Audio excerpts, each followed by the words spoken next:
Hello again, everyone. Edwin Learnard back once again. In this YouTube astrological segment, I am going to be giving you my Gemini June 2019 horoscope forecast, part 1 of 2. And yes, this does apply and pertain to the Sun, Moon, and Ascendant.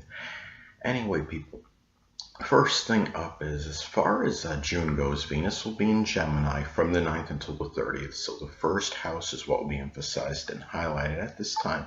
This could manifest perhaps in a lot of self-love, loving your Gemini qualities, characteristics, such as being very versatile, diversified, loquacious, being able to talk about virtually any subject, very learned, someone that can learn very quickly. It also could be about valuing Gemini new beginnings and enjoyment in Gemini new beginnings, such as something connected with communication, such as data or satellite communication, something that requires strong use of the hands, such as refrigeration or auto mechanics, something with writing, journalism. Some cases this could be what I call maybe a mercurial throat or neck issue, considering Venus could be connected with the throat and neck, and you know what Gemini is about. Or it could be more than one issue with this matter. It could be a superficial cut, perhaps. I'm being flippant with that, but anyway, you might adopt a more attractive and youthful look, more so than usual, and it'll come across as more attractive than usual, whether it's to your outward mannerisms or what have you. And also about spending more on self, perhaps on manifold things, a variety of things. So anyway, and also, too, the next thing I want to talk about is that Mars will be in Cancer, so the second house is what will be emphasized and highlighted. Now, at this time, this may manifest, perhaps, it could be about having arguments with family members, people you're close to home with, over values, possessions, resources. It could be monetary matters. This could be where the situation with people that you work with, that you generate income at, it could be more contentious and acrimonious than usual. This could also be about being angry over past hurts. It could be derogatory remarks, criticism, ridicule, which might have an impact on your self-worth and self-esteem.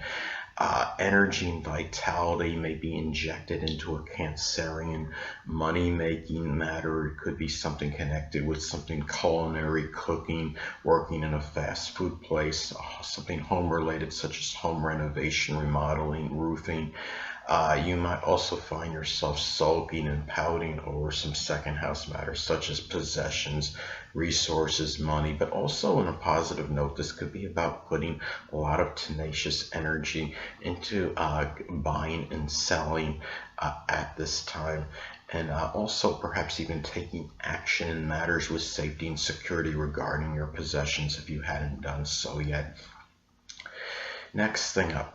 Well, Jupiter will be in Sagittarius still, so the 7th house is what will be emphasized and highlighted. As I've spoken about previously, Jupiter could be rather paradoxical. It could be very strongly benign and benevolent, but it could also have a tendency to enlarge and expand. Now, in some cases, it might expand and enlarge over confidence, over enthusiasm, exuberance, foolhardiness, in matters with open adversaries, legal issues. On a positive note, this could be very propitious, though, for lawsuits if you are involved in any. It could be against a Sagittarius, Sun, Moon, or Ascendant person, or maybe somebody in some Sag profession, such as somebody in philosophy, the law, religion, or sports, and somebody in traveling.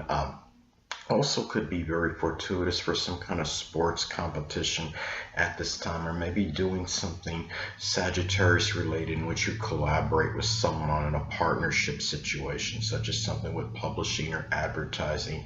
And sports related could also manifest perhaps in hope and optimism through Sagittarius type relationships, or even just religious relationships and connections at this time. And anyway, next thing up, Saturn will still be in Capricorn, so the 8th house is what will be emphasized and highlighted. At this time, we may experience some restrictions and limitations, perhaps in matters with shared resources, emotional, monetary, moral support.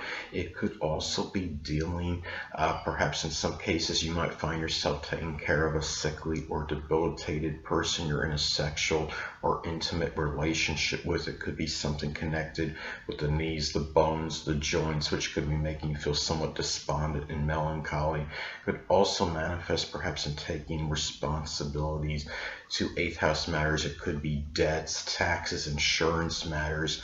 Also, you might be experiencing some limitation, restriction over an inheritance matter at this time as well. It could also be about perhaps leaving a legacy, about being very serious and really being very responsible and hardworking, somebody that works laboriously and being Capricorn very consistently as well.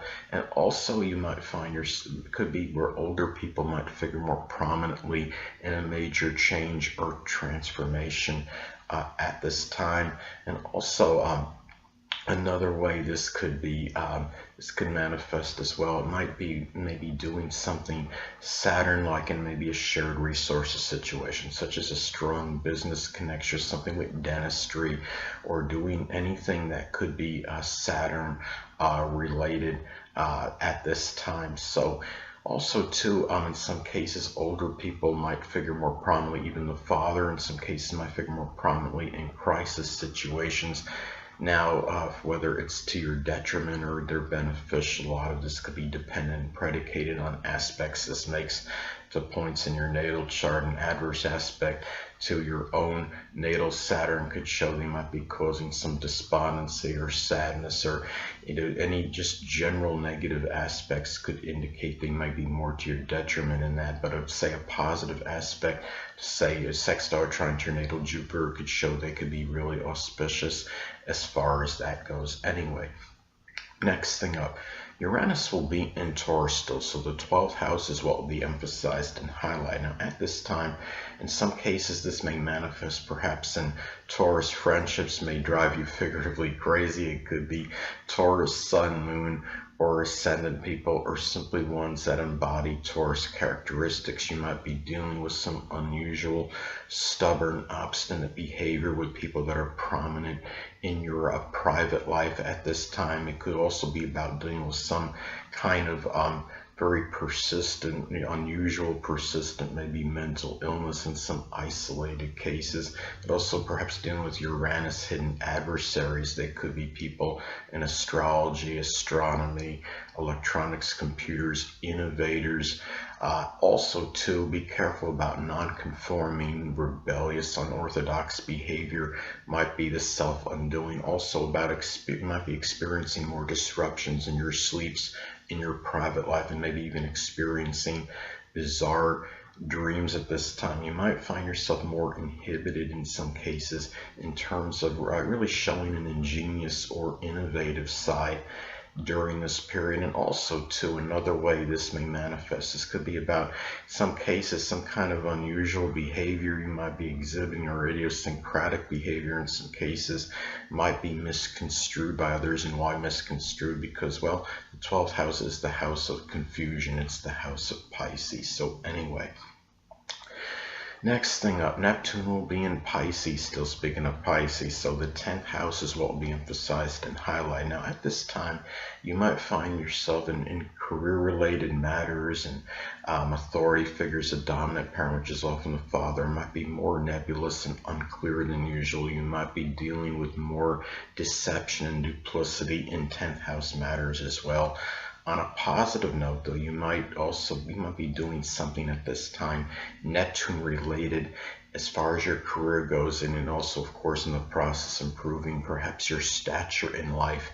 It could be something connected with photography, chemistry, special effects, the metaphysical, which includes astrology, something with perhaps drug or alcohol counselor, anything dancing, poetry, anything that could be Neptune related. At the same time, this could also be when you're talking about Neptune energy, it's more lethargic, more fantasizing, daydreaming. So especially, say if this is making an adverse aspect, say to your Ascendant, your Sun, your Mars, you might feel more like just kind of fantasizing, being more stagnant than actually doing the things associated with 10th house matters at this time. It could also be a negative period in some cases for scandal or some kind of something that might be deception, that might be affecting your public image and your reputation. But on a positive end, it could be auspicious for incorporating perhaps more imagination into your career, and especially if you're doing something like fantasy or fiction writing or some kind of abstract art, something that requires very strong imagination. Now, last but not least, Pluto will still be in Capricorn, so the 8th house is what will be emphasized and highlighted. Now, I know a lot of you don't want me to say the dreaded D word, but you know I'm going to anyway. In some cases, this could manifest perhaps in an actual or literal death of somebody you're in an intimate or sexual relationship with. It could be in a shared resources situation with. Hold on a moment, people.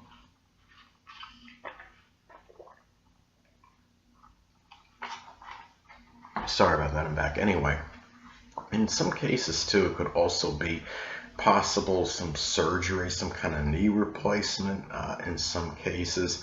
It also could be positively, the way this may work out, it could be about eradicating credit card debt or some kind of issue with insurance or taxes perhaps, but also guard against very destructive psychological issues at this time. And a lot of this could be predicated and dependent on aspects. This makes the points in your chart. An adverse aspect to say your natal Mercury or 3rd house cusping might reaffirm or really intensify those possible issues, increase that propensity for that. But it could also be about going deep into 8th house matters such as astrology, the occult, supernatural, psychology, and also maybe digging deep into a possible inheritance issue or an insurance matter that you're trying to uncover, and also trying to gain power in shared resources at this time. But at the same time, this could be where moral, emotional, monetary support might be obliterated, but positively manifested. It could also be about maybe the rebirth of this, and also maybe gain power in not really power, but really it could give power to those issues toward moral, monetary, emotional support. So anyway, people, that'll conclude this YouTube astrological segment for my June Gemini 2019 horoscope forecast, part 1 of 2. Stay tuned next time where I'll be giving you my Gemini June 2019 horoscope forecast, part 2 of 2. 2 things I want to get with you on before I head out.